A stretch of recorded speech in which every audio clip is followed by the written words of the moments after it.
I think stories connect us. And when we're able to be vulnerable and to be real and to let it out, I think that earns trust. Let's say we're trying to make social media content for our branding, for our personal brand, or for our business. Step one is, what's your hook? So to me, the heart piece comes with like getting to your authentic self and being okay being your authentic self. If it's not coming from your heart, it doesn't look the same, and people could see it. To me, it's not about building a business, it's about building a community of people that are like-minded, that could synergize off each other, that could vibe off each other. If you have a passion for something, I think getting into that passion and what is feel in your heart is really important. Welcome to the Leadership and Love podcast. We will cover leadership, mindset, personal development, and sales and marketing. You will experience thought-provoking conversations with both nationally and internationally recognized leaders. Our goal is to inspire you and deliver actionable items that you can implement that are going to help you accelerate your growth. Get ready to discover the magic and the power when you lead with love. I'm really excited today because I've got Jason here, and actually Jason reminded me that we crossed paths at an organization called Engaging Speakers. But what really prompted me to have Jason on was he posted something on Facebook, on social media, and I'd like everybody to catch this. If you think people aren't watching or paying attention, you're wrong. And one of the things that Jason posted that just touched my heart was he talked about, and I think it might have been something political. And Jason, if you remember, you can help the audience. But there was something, and Jason's comment was, "We need a bigger table." And what he was implying was that we needed a bigger table to include everybody. And I just thought it was such a beautiful, heartfelt post. So Jason Stallard is the founder and visionary behind Love Local Media Agency, a media company built to bring brands to life through impactful video, podcasting, and event coverage. At its heart is Love Local Chicagoland, created to highlight and humanize our communities through genuine stories. The agency also powers Love Local Studio, giving small businesses and nonprofits access to a professional space to create high-quality content. Jason's passion for community comes from deep belief that we are stronger together and that storytelling can spark a ripple effect, uplifting local businesses, nonprofits, and the power they serve. So, Jason, first off, thank you very much. I know this is just going to be one of those incredible conversations. And so, is there anything you'd like to add about the Facebook thing I shared, or your introduction before we jump in? Yeah, I think first off, just thank you for reaching out for it. It wasn't a political post. I'm not one to post politically. To me, that's something that's set for the outside of social media. What you saw there was a picture from a podcast that we did with our friends at the Cork, and we also with Blessings in a Backpack, where we're covering a collaboration to be able to help fight childhood hunger in our local community of Palatine, where we also had a principal of a local school there too. To me, when it comes to being able to build bigger tables, I think it's really important, especially here locally, to really maximize the 6 degrees of separation that we have in our communities. And that, to me, more of us sitting at the table and working through things and being able to listen to each other, to be able to understand each other, to be able to ask questions, to be curious. To me, those are meant for the table. And when you do those types of things and you do it from a genuine place and you're looking to be able to build win-wins, there's nothing that we can't do in our world. So when I talk about building bigger tables, to me, it's faith driven, but it's also very community driven. Of like, we all have great ideas. Great ideas could come from anywhere. So let's get people from all diverse backgrounds to be able to come to the table so that we could look on how to be able to create a better tomorrow. Yeah, I love that. And it's kind of cool. That's why I'm so excited to have you on the show, because love is in the title of your company and love's in the title of my podcast. So this is a no-brainer. One of the things I'd like to share that I believe personally is that our business is our spiritual practice. And so what it's really how we get to show up and help heal and serve the world, right, through what we do in business. I'd like you to talk about, to begin with, how do you help companies put love in their messaging? Yeah, I think overall, for us, we help small businesses, nonprofits, amplify their voice with content. To me, in order to be able to make really good content that's engaging, that's going to be able to speak to your audience, you need to be able to be your authentic self. I think when people work with Love Local Media Agency, or they come into Love Local Studio, where I'm sitting here doing the show right now, and or on our Love Local Chicagoland platform. It's really about finding their voice and being able to help get to their voice, and to be able to help amplify it for good. The world is really transparent since we got the smartphone, and now we got the social media platforms that are out there. So we're really getting to see a lot about each other right now. And sometimes when things like this happen, it does sting a little bit. I'm a firm believer that if we create content for good, for me, my passion is really helping the underdog amplify their voice with love, that what's in their heart. Those are the people we're attracting into the studio. Those are the people that we're going out to cover events and speaking engagements for. Those are the people that we're, going into their nonprofits and helping them being able to build out a brand that helps them really signify who they are as a company, and who they serve. And to me, when you do it in that way, it comes from here, and with a uplifting hand. So really, the goal for us is to get to know people, to really understand their heart, their vision, and really try to be able to help them curtail that, so that they could be a part of this movement of being able to leave this world better than we found it. Yeah, so for you listeners, so he's already dropped a couple of golden nuggets. I want to make sure you catch both of them. The first one he was talking about is win-win. One of the reasons why I started this podcast is because the way insurance companies are treating their clients, right? They have a scorched earth mentality. But I love your heart and your mindset around that, Jason, how powerful it is to be win-win. The other thing that he talked about is, and I want this to really land for you as business owners and leaders. He said, be yourself. You don't need to be like anybody else, or try to be like anybody else, or copy anybody else. You have everything you need to be amazing and unique in the market. Jason, what I'd like you to talk about next is, and one of the things that was in your bio is storytelling. I'd like you to spend some time on, why is storytelling important, and why are the stories, our own stories as a leader slash business owner, important, and why are the stories of our clients important? Wow. Yeah, that question is what, 5, 6 years ago, is what sparked me to be able to set out to put my real estate business kind of to secondary, and to go all in on being able to build a local media agency and what we're trying to do. I think stories connect us. I think when you could sit across from somebody, and whether it's digitally or whether it's across the table for them or at a coffee shop, and you get to know somebody's story, it completely connects us in a way. We could have empathy, we could have compassion, we could might understand where they're coming from, we might not know where they're coming from, but within their stories, to me, there's a lot of commonalities between us. We're humans, that we share a lot of the same emotions. So even though the stories might be different, we might be able to relate on one another's emotions. And to me, I think content creation with social media can help connect us because of the story, but I also think they can help us heal because of the story, because we get to, Okay, so I'm sorry. I'm sorry to interrupt you. I want you to repeat that for our listeners, because you just hit the flipping gold mine. Can you say that again? which part? The part about healing, and our story helping others and healing us and others.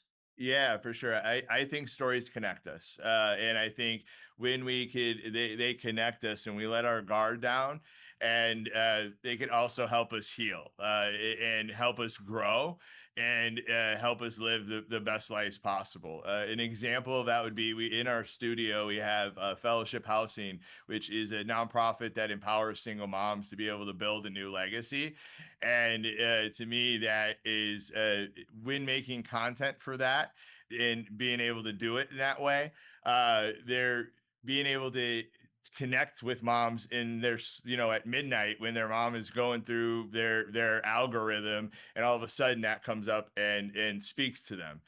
When they hear that story, they could be on their healing journey too. You feel like you're not alone. And I really think with the tools that we have nowadays, with social media, with the smartphone, and locally, we could really help uplift each other. But we have to understand their stories. We have to and come from a place of love, which I think we could agree on.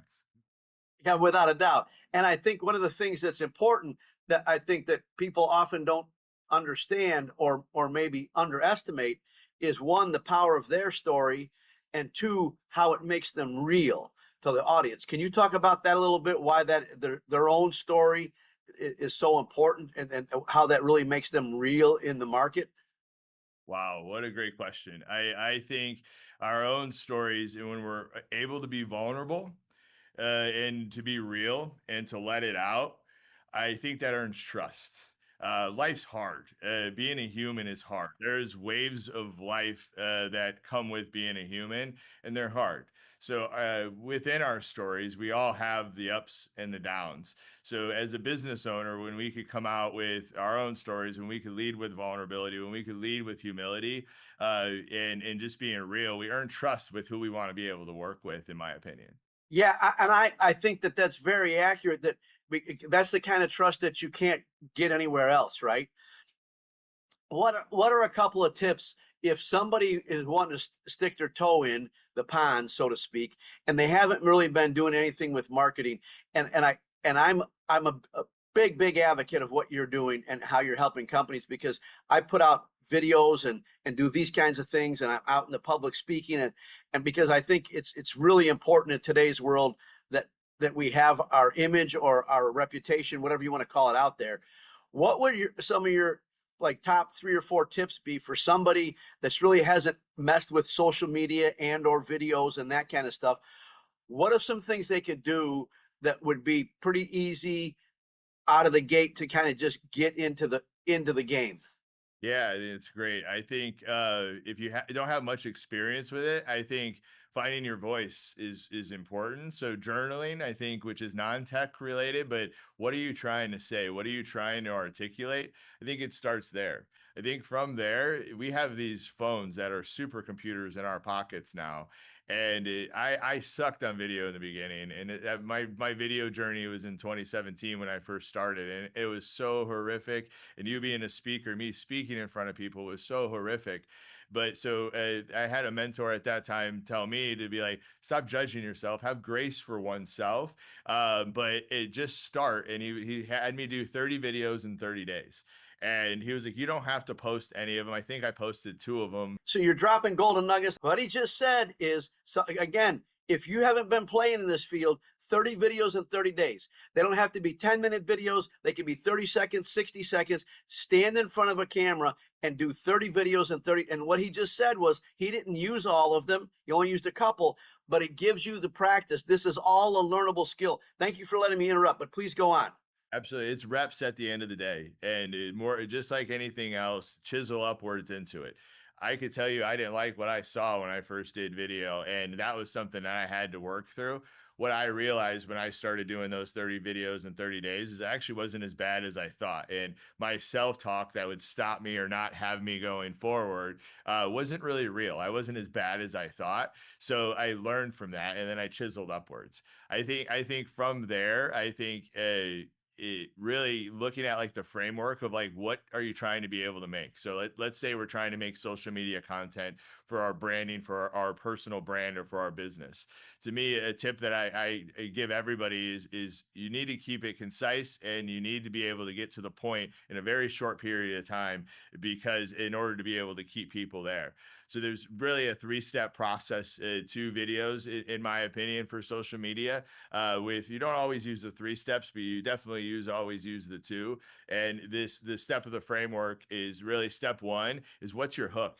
What are you doing to be able to entice somebody to keep listening? You have 3 seconds to keep their attention. What are you saying that is going to give them value? Give yourself a hook, And then from that hook, I look at like the middle part of the story. What are you trying to be able to get across? What's important in this video that the people who you're trying to serve are, what are they going to get, what are they going to learn from this video? And keep that as concise as you possibly can within, in nowadays, I would say within a minute and a half time frame for the whole video is really good. If you're on TikTok now, you could go longer, and some of these other platforms you could go longer, but to start out, like, don't overcomplicate it. Just kind of create. So it's the framework, it's the story of the value proposition of what you're trying to be able to teach people. And then to me, the call to action is important. I don't think you need a call to action on on every video, and the reason for that is you're not going to get somebody with just one video anymore. They're going to follow you, they're going to get to know you, but and they're going to earn trust by you creating content with them. But I will say that you should be putting your call to action in at least, 30-40% of the times, and it could be different, and do it in a way that's genuine, that doesn't make people feel like they're sold to. For me, the buyer's journey's kind of changed, and not kind of changed, it's changed.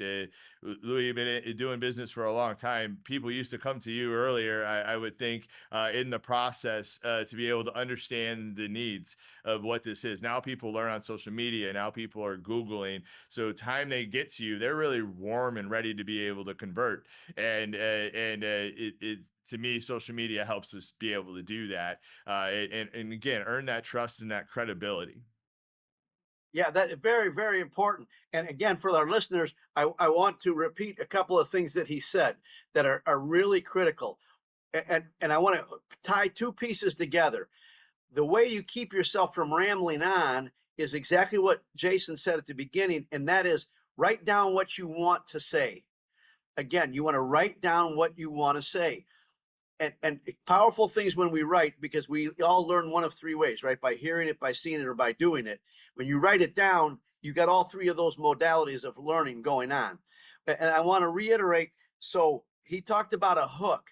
I often talk about a thing called an attention grabber. So you could come out of the gate with something, whether it's a hook or attention grabber. He's absolutely right. And this is the same thing for networking, right? You've been around as well as I have, Jason. People will stand up in front of a room and start with, "Hi, I'm Joe Schmote, and I'm the flooring guy."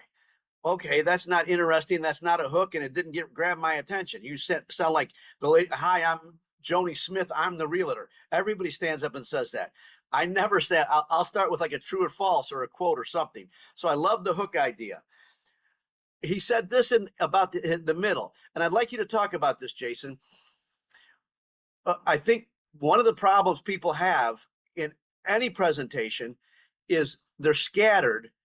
I'd like you to talk about the importance and the power of the one thing.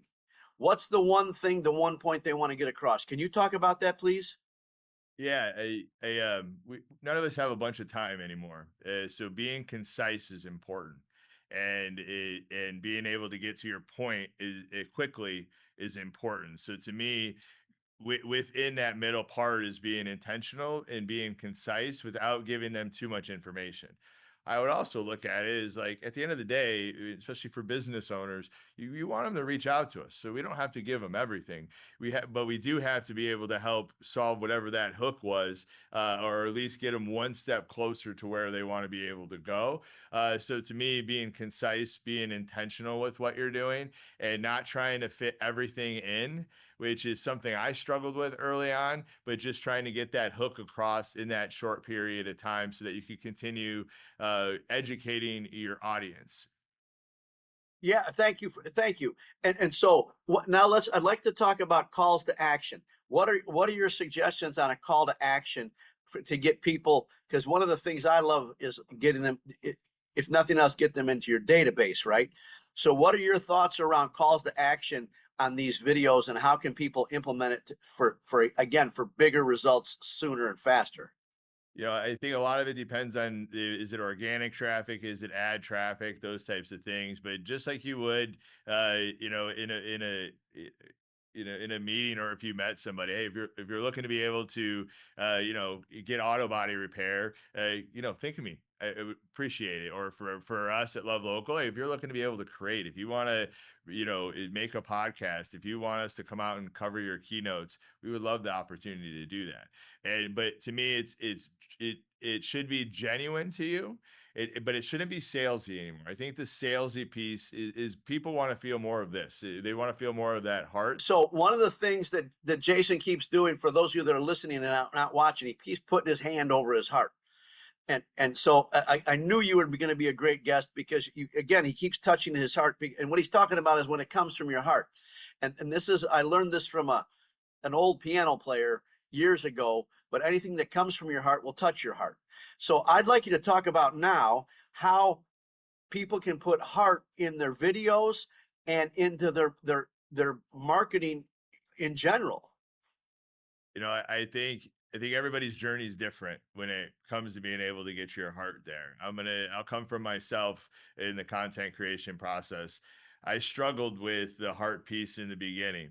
And the reason for that is I was struggling with internal things that I needed to do some work on.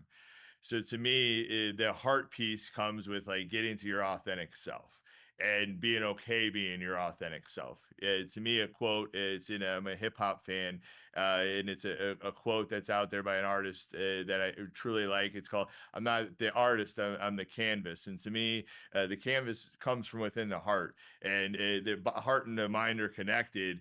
Great ideas can happen, but if the great idea isn't connected to the heart, executable over the long haul probably isn't there. But if it comes from the heart and then it goes to the mind and you're able to show up as you as you're doing what you're doing, I don't see how you don't win, whether it's in business or in life.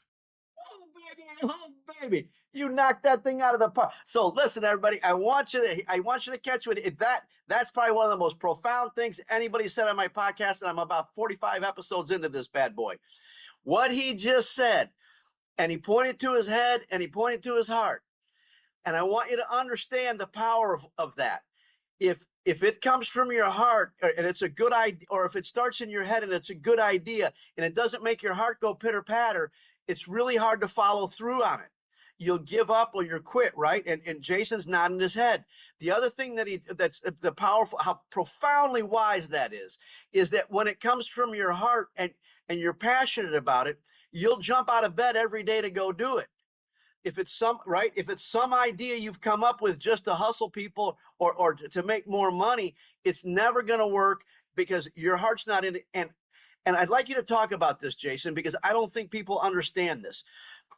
You when you when somebody's not coming from their heart, isn't that very evident, and doesn't it come across on the camera, and that energy project through whatever type of media they're using? I think so. I think that's why some people struggle with it. I know that's why I struggled with it in the beginning, and I could only come from my perception on this, and what I've seen. But even as being a business builder that is truly inspired when I get it, and our team gets to help bring people's voices out. If it's not coming from your heart, it doesn't look the same, and people could see it.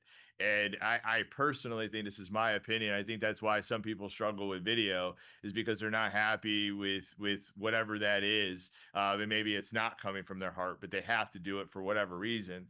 And sometimes that's a part of life, and that's pieces of the ups and the downs that we have to be able to go through. But to me, it's about doing that inner work too. And through that inner work, we're able to really get to what our hearts are. And we all are unique.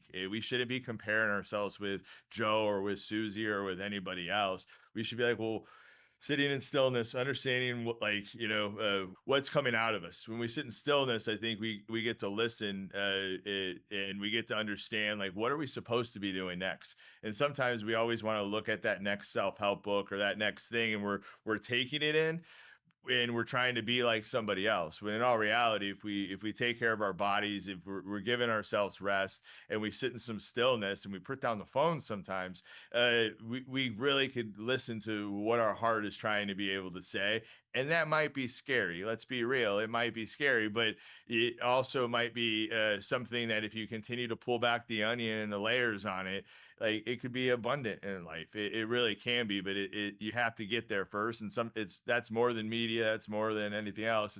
To me, it's more of a spirit thing that really helps you get to you be your best self is sitting in that quiet time and like what's being said? What am I supposed to be doing? And sometimes you're supposed to be doing nothing, and that's okay. Yeah, and again, he's sharing great wisdom. And for everybody listening, I just want to reiterate: sitting in stillness is very powerful. Even if it's for 5 or 10 minutes, just sit and be quiet. One of the things I love to share is prayer is us talking to God, and you can call it whoever you God, universe, Allah, Buddha, I don't care. But prayer is us talking to that power, that source, and meditating or sitting in the stillness is us shutting up to listen, right? We can't ever hear the answers to what we want if we're busy yakking all the time, if we're busy on social media, if we're watching TV, if we got music playing. And so very powerful, Jason, to go into the stillness. One of the things I would like you to talk about in really in that same vein, I'd like you to talk about the power of repetition, because I think there's this misnomer or this fallacy out there that I have to come up with 15, 30 different messages, and every time I show up I have to be talking about something different. Will you talk about that for our audience, please? Yeah, I mean, you're really just dropping some really great questions. So I say a phrase quite often to our team and the people that work with us at Love Local. It's about chiseling forward. We work with a lot of dreamers and a lot of builders that want to do these awesome things. But sometimes when we think of all these awesome things that we want to be able to do and we see the big picture, I see a lot of you're paralyzing yourself because you're thinking about it all when all you need to really work on is that next right move. None of us know what the end looks like. To me, it's about having good rhythms. It's about stillness is a part of it. Self-care is a part of it, but having good rhythms to be able to chisel into what's next, because you can't guess what the end is, but you could go on this road and you could just focus in on your next best right moves, and you will be surprised at how far you go and the things that you're going to learn along the way. Oh, thank you. I'm sorry. I'm just taking some notes real quick because I want to follow up on a couple of those pieces. So again, if you're a leader of any sort, whether you're leading a family, an organization, a company, a nonprofit, he said a couple very powerful things. One is we only need to worry about the next step. Two, he talked about self-care. I want you to understand that you can't be your best self for the people that you're leading or the clients that you want to help and serve if you're not showing up as your best self, taking care of yourself, eating, exercising, sitting in the stillness, meditating, whatever those things are for you. And again, he said something that's very powerful. And Jason, I'd like to talk about this in your life and your story, because we have no idea. I share with people, it was never on my radar to be a professional speaker. Didn't know it flipping existed, to be honest with you. And then bam, one day there I was, a professional speaker. But I didn't know the end. But it's amazing how the things that our path leads us there. So I'd like you to talk about your story a little bit of how your path led you here, and you still aren't at the end, obviously, but you've trusted it, and it's gotten you as far as you have to be such an influential force in the community. Yeah, I think I think overall my story started. I worked in corporate America, and it just burned me out. And in 2017, I got into real estate. I became a top 1% of realtors really quickly with just great mentorship with Royal Hartwig at Royal Family Real Estate, a local brokerage in the Schaumburg area. And I was making cold calls, and I hated it. It wasn't who I was, and I saw people being able to make videos in California, and a guy named Kyle Whistle and a guy named Jesse Peters up in Canada making videos.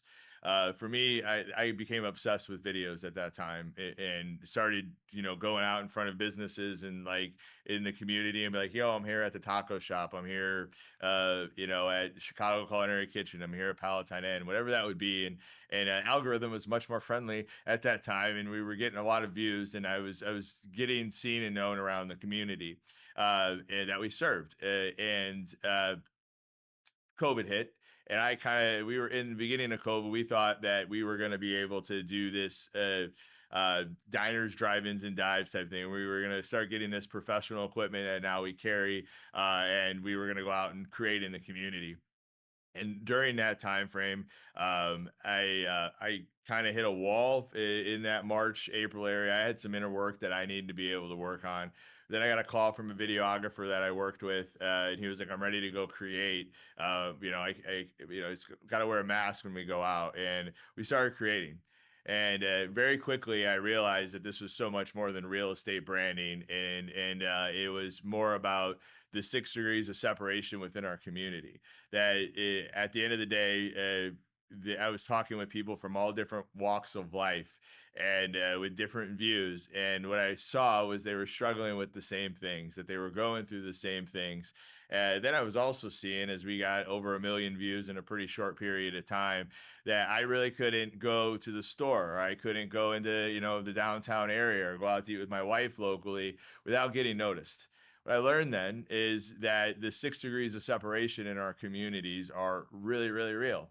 And that if we could make content in a positive way, in an uplifting way, if we could give and build systems to be able to help amplify voices of the people that have a voice but maybe are still working on it, to be able to help pull that out of it, that we could really change the world, but one community at a time. And that inspired me to get a partner with Love Local Media Agency, and that runs the production side of the things. And I put myself in more of the team lead position in business development, partnership, sales, that type of thing. And I think the rest is history. We came to Bellworks in 21 to have a podcast studio that originally was named after my grandma Betty Dees, because she died kind of in that time frame. And that was part of my grieving process, was naming the studio after her. And but last year we came out and we rebranded everything, got it all trademarked with the local company Lavelle Law, and built Love Local Studio. Now we're on the block here at Bellworks Chicagoland with the goal of really amplifying our voices, and with the Love Local Chicagoland brand. But our voices is really, and to me, what I really try to lead our team with is more of a service mindedness of pulling out other people's voices. And just like you're doing here on this show, we find a lot of passion in that too. And we think because of that stories can help us grow, and help us be better humans. Yeah, and so again, for our listeners, he hit a couple other really key points that I think are golden nuggets. One of them is he keeps talking about the 6 degrees of separation.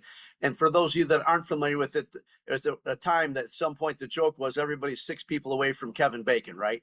But but at this point, one of the things he's talking about with 6 degrees of separation is the power of when you put yourself out in the community. Not only are you known, but you also aren't that far away from somebody that does something really well that you don't do, that's not your strong suit. That's why you have your network, and you can reach into your network and say, hey, who do you know that can help me with? And great leaders have great networks. If you really want to have impact, you have the ability to pick up your phone. And I share with people all the time. I don't have all the answers, but I guarantee the people somebody in my phone does. And so I'd like you to talk about, because you've used this word many times, and it's one of my it's a word I want. It's one of the things that's near and dear to my heart too, Jason. You keep using the word community. I'd like you to talk about what that word means to you, and why do you think it's so important that we stay connected, involved, and engaged with our community? Yeah, I look at community in a couple of different ways. I look at it as in our niches. To me, it's not about building a business. It's about building a community of people that are like-minded, that could synergize off each other, that could vibe off each other, that come from a place of abundance, to me, within that niche, so that we could all learn and grow within that niche. I think we could go really far, a lot quicker when we come with that mindset and we build in community. And it's a big part of what we're trying to be able to do with our media agencies, is be very community driven in that aspect of, like, if you want to get these messages out, and yeah, we want you to get your messages out, and we want you to be around other people that want to get their messages out, because we could all learn and vibe from each other. And I think that's really important. And so, in order, to me, you find your people, within whatever that community is, or that niche is, that you could learn and grow and prosper in. Then I look at the community at large, and there's a lot of things that we can't control in our world. But what we can control, especially with what you're mentioning with the power of networks, is we could make our community stronger places to be able to live, if we focus in on that. And if we're looking to be able to build out, and I'm sure you heard this term before, like power partners and people that you work with, that you vibe with, that have different skill sets, but also than you, but you have the same end in mind. And I think when you work with people like that, the community at large, you could help solve hunger for people. You could help with mental illness. You could help with spirituality, and the list could go on and on. And we could help people at large do better lives because of that network, and because within the broader community. But to me, it starts with having that end in mind of, like, what are we trying to build, what are we trying to create when it comes to that larger community. But at the end of the day, I think it's really important in the larger aspects of the community for people to roll up their sleeves in some way and be a part of the solution. Our world has become really transparent, and over the last 10, 15 years or so, and we've learned that we have some growing and some work to do. Well, how about we do some growing and some work, and how about we work together collaboratively with our own skill sets to be able to make sure that kids are fed, or make sure that people that are struggling with mental health, that we could help them. And the list could go on and on. But I think it comes from a level of, in that case, service, and also looking at it, it's like, well, it's not about me, it's about, like, what can my skill sets do collectively with other people that want to do the same things, and with that end in mind, being the same thing. And I think when we do that, we could change the script one community at a time. Yeah, again, I love your heart, brother. And what he's talking about is very, very powerful, because in that community, we have the ability to partner together to help more people and have a bigger impact.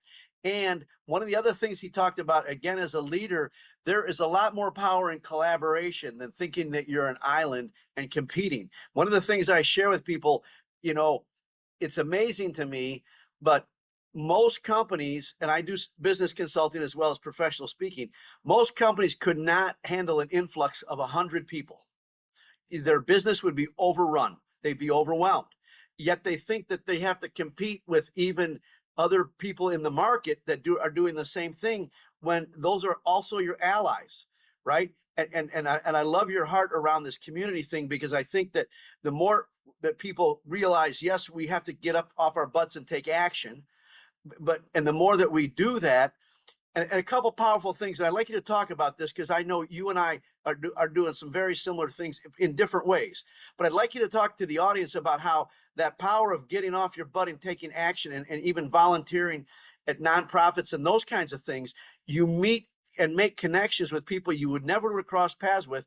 But at that point, you also are connected heart to heart, because you know what they're passionate about. Can you talk about that, please?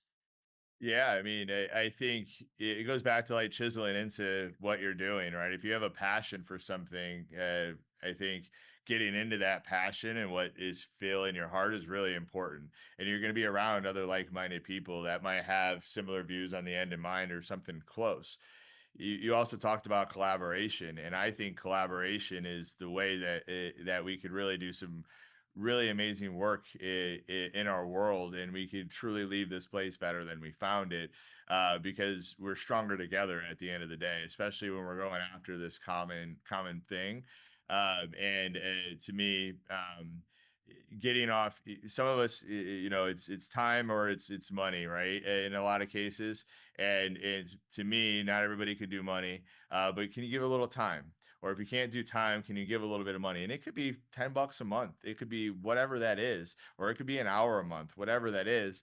But the power of leading by giving and by just doing the work, to me, that's something that comes back to you sometimes in the same way, but sometimes in different ways. I feel like the universe or your creator, whatever that is to you, that comes back to you in a positive way. But sometimes I see people that just get stuck and they don't know where to go, and all they need to be able to do is focus on the next right move to go check out a nonprofit. Maybe they're interested. Maybe they go there. Maybe they find out it's not for them. Well, that's okay. Like, well, what's next? What did you learn from that you could take with you to this next step, that where you could just be this positive source for people, in the world. So yeah.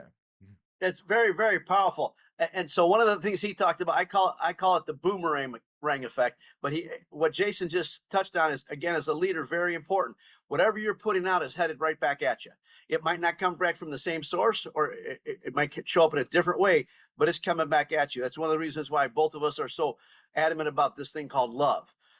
Jason, is there anything I haven't asked you that you'd like to share with the audience? No, I mean, I think for me, it's overall is just like it's making time to get to the heart, being on your show talking about love. It's a really busy world right now, and in my opinion, we could become cyborgs if we let it ourselves be. But the power of humans, to me, is having good rhythms, good practices. We talked about stillness in the beginning. We talked about self-care. I think those things are kind of the root of us getting to what's in our heart. And it sometimes, especially with the social media world right now, where it's just it's everything's coming in. So then you're regurgitating what's coming in. Well, I don't know if that's always healthy, and I think making time for stillness, making times maybe for walks or connecting with people that are similar to you, that are different than you. I think, and allowing yourself that time for stillness to process. I think if we all did that inner work, I think we could do so much more in our world. I think, and especially locally, like we could collaboratively come together to be able to support each other. I think, to me, by doing that, it doesn't matter. I could be with another media company, and I still want them to win. We decided that some business isn't for us, that we quoted out, that and going through the process, and I'm like, is this the right time for us? This time frame when they're doing it, and it's not right for our team. But I got two media companies that are on speed dial for me, and I'm like, I want to make sure that they get the business because this is a great opportunity. It's just not the right fit for us right now because we're focused in on our mission. But if I didn't make that time for stillness, if I was just going after that dollar, I might, at the end of the day, I might put my team in jeopardy, or might not be able to give the same quality of service to somebody, when at the end of the day, I just want them to win, whether it ends up being with us or even a competitor that I know is going to give really quality work. So I love your heart. And for those of you listening, before I ask you a couple final questions of Jason, he's just said something hugely, hugely powerful. One, he talked about getting outside for a walk. Scientifically, they've proven if you get out in nature, it's going to be very powerful and very healing. And there's that stillness, that quiet he's talking about. But then he said something that's just brilliant. And again, I love you, and thanks for being so transparent and so honest, Jason. He talked about that he knows his vision and his clarity because he spent time in the stillness, because he's had introspection and he's looked at himself and gone through some work. He knows who it's not a good fit for. And so this is one of the fastest ways to grow your business, by knowing who not to do business with, and to also share the wealth with somebody that you've already vetted, and he's done all these things. So he's got a client that's not a fit for his company, and so that's not a win-win, which is where he comes from. And he's got a resource, aka a network, aka what some people would call a competitor, who's now a resource in his world, and he passes them off to them knowing that they're going to get great care, great service, and great quality, and his company can thrive and grow faster, and so can the other company. And that's truly, he just, in real time, he's walking the walk of his win-win mentality, and he showed you just then how he does it. That was just a powerful story. So one of my questions I like to ask before we end is, can you tell our readers what's the one book that you read that had the biggest impact on your life and why? Yeah, I was baptized as a Christian, but didn't always practice it.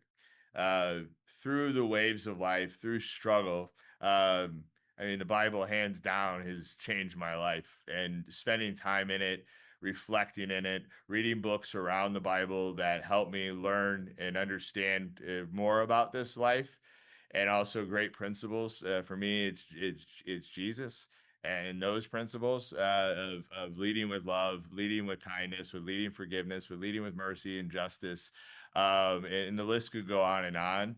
But the book that I've read tons of books. I'm an avid reader, but the foundational book for me definitely is the Bible, and being able to learn and grow in it, and being able to get friends and mentorships through that is allowed me to get to the stillness piece, allowed me to get to the heart piece, where I personally myself, without community of people and without guiding principles that come from the Bible, I don't know if I would have been able to do that on my own. And I'm willing to bet, knowing that I was a hot mess before, I probably wouldn't have been. Yeah, I love your honesty and your transparency. Jason, how can our listeners get a hold of you if they'd like to reach out and learn more from you and or about you and connect with your company? Yeah, I think hit me up on LinkedIn. I think is a great way to be able to connect. Also, Jason at lovelocalmediaagency.com. I'll even give you my cell phone number on here. It's 630-306-4085. The best way to start the conversation is shoot me a text. Let's look at it and find a time to be able to connect. But we're looking to be able to connect with people that want to get to their heart and want to help make this world better than they found it.